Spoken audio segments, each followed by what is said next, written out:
Welcome to The Worst One, where I find the worst one in a series of video games, cartoons, movies, books, that sort of thing.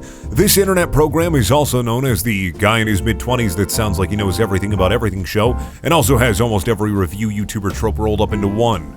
Today, let's look at something that everyone and their weeaboo grandfather knows about, Dragonballs. Here's the thing, we're not looking at any old Dragon Ball, oh no. We're looking at some of the worst of the movies.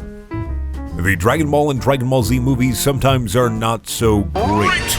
There's around 20 of them, and I'm pretty sure I've seen them all, even the weird GT one where Pan's a grandma. Also, to be clear, the worst Dragon Ball Z movie isn't the live-action Dragon Ball Evolution, because it's not a movie. It's pure distilled pain. I would rather take the sweet release of eating house meat than watch Dragon Ball Evolution ever again. I narrowed down the worst ones to two choices: Return of Cooler, released 1992 and dubbed in 2002, and Bio Broly, released 1994 and dubbed in 2005. While both movies have a non-canon villain returning to wreak some havoc for some reason, at least Return of Cooler has some sick-ass robots that make up for the weirdness of Frieza's brother being resurrected by a giant metal ball. Bionicle Broly, on the other hand, makes me deal with Goten and Trunks shenanigans, and for that it's unforgivable, so Bio Broly it is. That's the worst one. I remember buying this trilogy DVD set that had all three of the Broly movies in it back in my high school days, and since I watched the dubbed version back then, I watched the dubbed version for this review as well. I know what you're gonna say. Tops are better than bottoms and subs are better than dubs, but I've made my bed, and I'm gonna lie in it. Suffice it to say, I didn't like the legendary Crazy Buff Boy back then, and I don't like him now that he looks like the Jolly Green Giant and Broly got a little frisky with the Patera earrings. So let's look at the good, before we look at the bad, then the ugly, and the really ugly. The good. The animation in the special is pretty alright. Nothing really made me say, wow, this is worse than some of the animation in early Dragon Ball Super. And some of the backdrops are pretty kick-ass. I especially like the fight pit before it transforms into a giant metal pipe landscape. Japanese people love pipes. I don't know what it is. They got like a pipe fetish. They love that pipe aesthetic.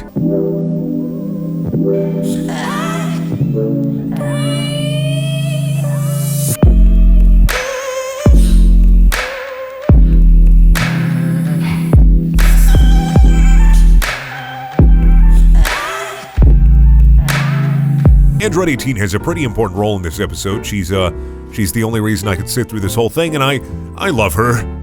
I know she doesn't exist and she's married, but here, I made this chart. Voice acting in this special ranges from good to The main characters have their English dubbed counterparts, and the other cast members have voices, I guess. You have nothing to fear. The bad. Alright, on the topic of voice acting again, whoever did the rich guy, villain trope, Jaguar in this movie sounds like they were picked up from a Midwestern community theater. So, who's this fine young lady? This one's more of a personal grievance, but the Bio Warriors, yeah, they should have had more screen time. Sure, they look like skin Teletubbies, but the fact that their fight is over in like 2 minutes just made me sad. Give the Skittle Boys more time.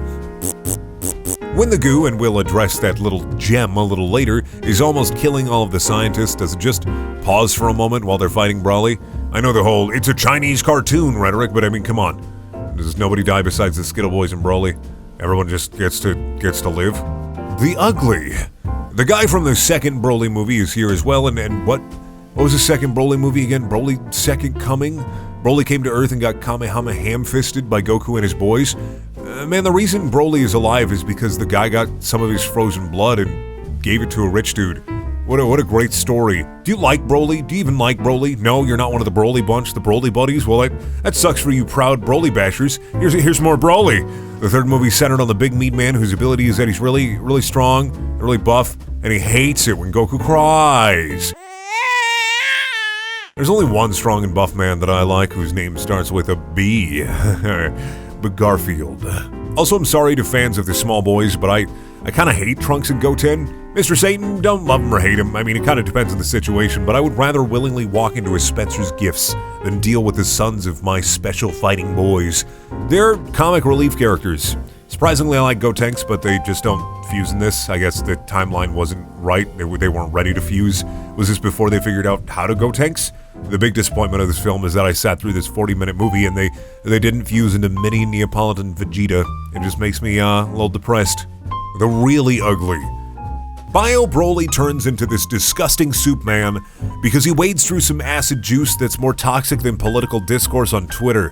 He looks terrible. I already hated Broly. I double hate this big green melted broccoli brawly boy.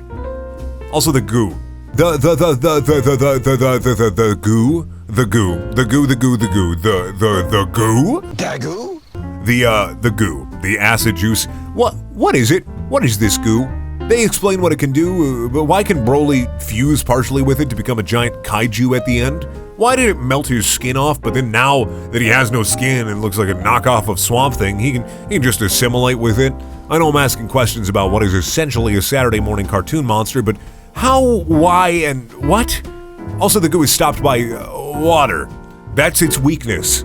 Water. Alright, no, that's fine. Surprised they didn't find that out by having one of the funny little boys just pee on Broly. No, that's fine. The goo is fine. There's no problem with the goo.